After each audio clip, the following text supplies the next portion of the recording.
మేక అయ్యింది శక్తిమాన్. పచ్చటి చెట్లతో నిండిన అడవిలో శివ్ సింగ్ అనే ఒక షేరున్నాడు. దయవంతుడు మరియు న్యాయప్రియుడు. అందరినీ చాలా బాగా చూసుకుంటాడు. సడన్ గా అతనికి ఒంట్లో బాలేకపోయింది. పక్కటి అడవి యొక్క రాజా కృపాల్ సింగ్ అతని యొక్క గుహలో అతను చాలా కోపంగా కూర్చునున్నాడు. అప్పుడు తన సేనాపతి అయిన తోడేలు కాలు అక్కడికొచ్చాడు.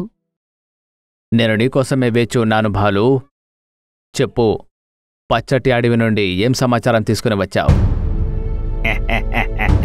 మహారాజా, చాలా మంచి వార్తనే తీసుకొచ్చాను. శివ్ సింగ్ అనారోగ్యంగా ఉన్నాడు. అతనిపై దాడి చేయడానికి ఇదే సరైన సమయం. అతనిప్పుడు మిమ్మల్ని ఎదుర్కోలేడు. అది విని కృపాల్ చాలా సంతోషిస్తాడు. గట్టిగా నవ్విలా అంటాడు. కానీ శివ్ సింగ్ తన ప్రజల్లో చాలా ప్రసిద్ధిగాంచిన వాడని నేను విన్నాను. అతన్ని దయగల రాజు అని అంటాడట.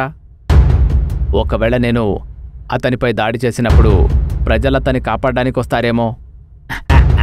మహారాజా, ఆ పచ్చని అడవిలో ఉన్న జంతువులన్నీ పద్ధతిగా ఉంటాయి. నన్ను నమ్మండి. అవి మీకు వ్యతిరేకంగా మాట్లాడలేవు. ముందు మీరు శివ్ సింగ్ని చంపేయండి. ఆ తర్వాత ఈ అడవంతా మీ సొంతమవుతుంది. చాలు. అయితే ఈరోజు రాత్రి శివ్ సింగ్కి చివరి రాత్రి కాబోతోంది. కరెంటు తీగలాగా ఆ రోజు రాత్రి అతను వేగంగా పరిగెడతాడు. శివ్ సింగ్ యొక్క గుహలోకి పరిగెత్తుకుంటూ వెళ్లి అతన్ని బాగా కొడతాడు. పాపం అతడు చాలా బాధపడతాడు. బహుశా నేను ముందు నుంచి అనారోగ్యంతో ఉన్నది వాళ్ళకి తెలిసిపోయినట్టుంది. అందుకే వాళ్ళు నాపైన దాడి చేసి ఉంటారనుకుంటా. ఇక్కడ నుండి పారిపోవడమే మంచిది. శక్తి ఉంటే తిరిగి వచ్చాక నా రాజ్యాన్ని స్వంతం చేసుకుంటాను. అలా అనుకుంటూ శివ్ సింగ్ అక్కడి నుంచి వెళ్ళిపోతాడు. అడవిలో ఉన్న చెట్లలో వెళ్లి వాడు అక్కడే దాక్కుండిపోతాడు. ఇక నుంచి అడవికి రాజు ఈ కృపాల్ సింగ్. అదే సమయంలో కాలు తోడేలు అక్కడికి వచ్చింది. కాలు, వెళ్ళి అడవిలో జంతువులన్నిటినీ పిలువు. వాళ్ళందరికీ ఒక విషయం తెలియాలి. ఇప్పుడు వాళ్ళ రాజు శివ్ సింగ్ కాదు, ఈ కృపాల్ సింగ్ అని. ఇక నుంచి ఎవరైనా ఈ అడవిలో బ్రతకాలి అనుకుంటే అది నా ఆదేశాల ప్రకారమే బ్రతకాలి.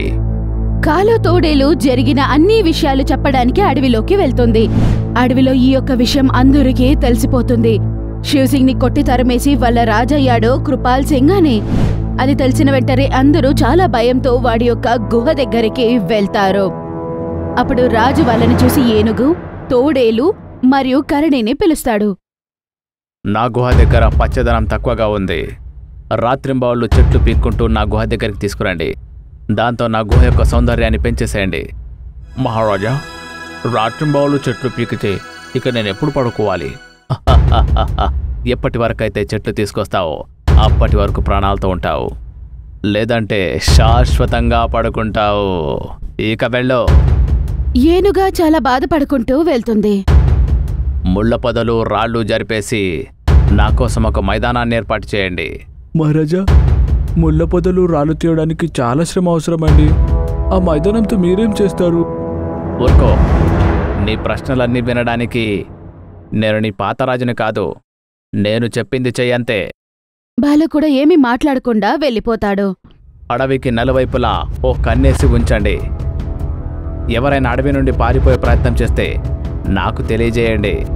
గుర్తుంచుకోండి, పొరపాటున కూడా రాత్రిపూట నిద్రపోకూడదు.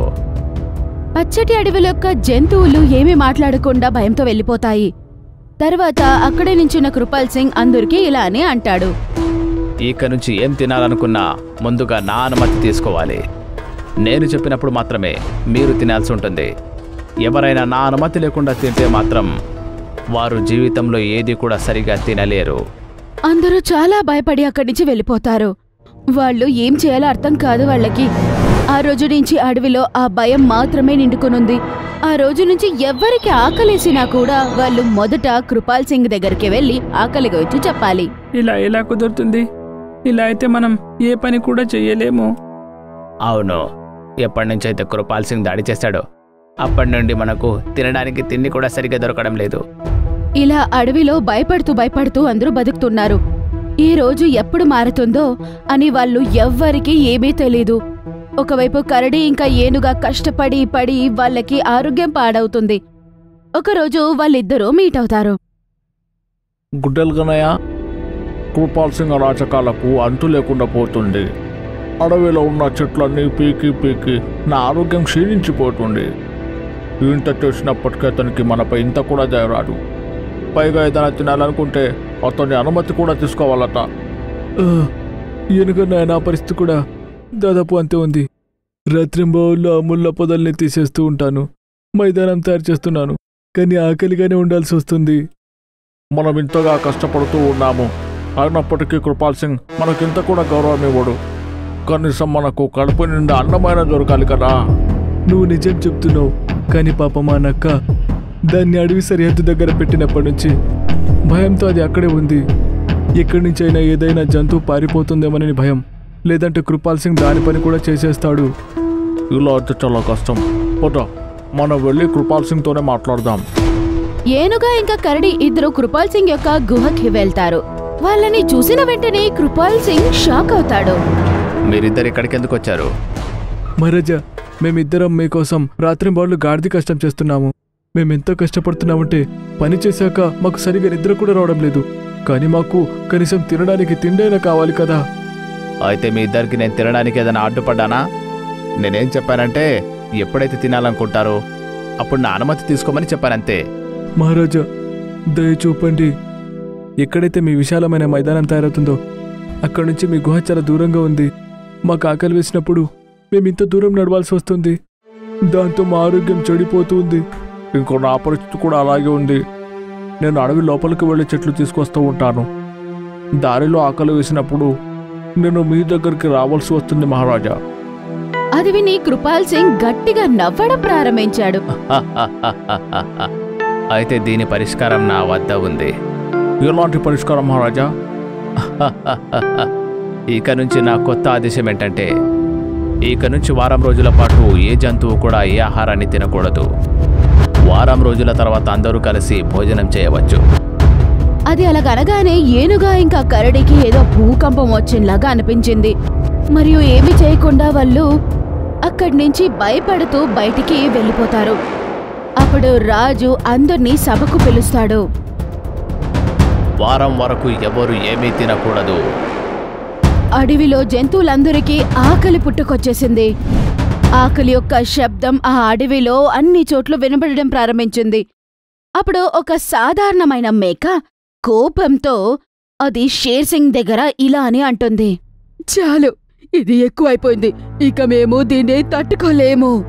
ఈ రాజు యొక్క ఆదేశాన్ని నేనింక పాటించను. అడవి యొక్క జంతువులన్నీ షాక్ అయిపోయాయి. అది కూడా సాధారణమైన ఈ యొక్క మేక కృపాల్ సింగ్ మీదకే అది విరుద్ధంగా మాట్లాడుతోంది కదా అని. అది చూడగానే జంతువులందరికీ ఏమీ అర్థం కాలేదు, దీనికి ఎక్కడి నుంచి ధైర్యం ఎంత వచ్చిందని. అప్పుడు ఏనుగా ఇలా అంటాడు. రాధా, నువ్వైతే బలహీనమైన దానివి. నువ్వేం చేస్తావు? అయినా నీ వల్ల ఏమవుతుందిలే. ఏనుగు నిజం చెప్తుంది. అడవిలో జీవిస్తున్న ఒక సాధువులు నాకు తెలుసు. నాకు నమ్మకముంది.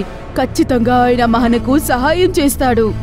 అలా అనుకుని రాధ ఆయన దగ్గరికి వెళ్తుంది మరియు అంటుంది, గురుదేవా, అత్యాచారి షేర్ దగ్గర నుంచి మమ్మల్ని మేము ఎలా కాపాడుకోవాలి? ఆ పర్వతం పైన ఒక మాయానది ప్రవహిస్తుంది.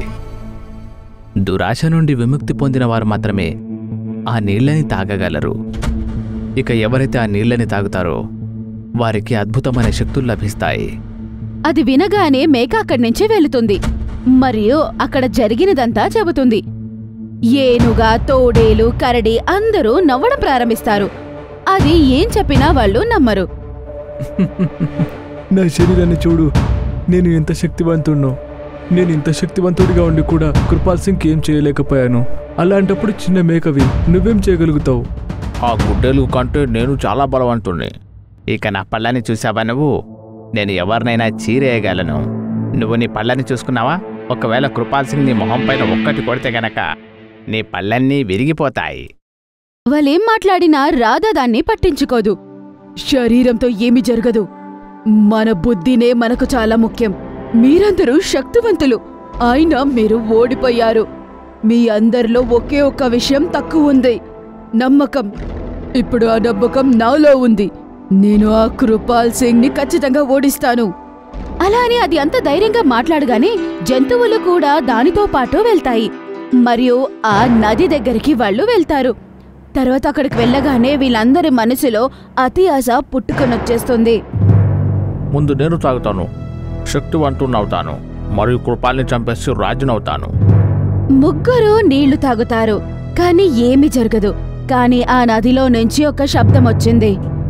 ఎవరి మనసుకైతే దురాశ నుండి విముక్తి లభిస్తుందో వారే తాగగలరు. ఆ నది రాధా పేరుని పలుకుతుంది. వెంటనే రాధా వెళ్లి నీళ్లు తాగుతుంది. తక్షణం రంగు రంగులతో తన యొక్క శరీరం ప్రకాశిస్తుంది. ఇంకా అది శక్తిమానైపోతుంది. మమ్మల్ని క్షమించు రాధా, మేము తప్పు చేశాం. రాధా అక్కడి నుంచి కృపాల్ సింగ్ యొక్క గుహకి వెళ్తుంది. చిన్నపాటి మేక నన్నోడిస్తుందా? కానీ అప్పుడే రాధా కృపాల్ సింగ్ మీదకి జంప్ చేసి తోసేస్తుంది.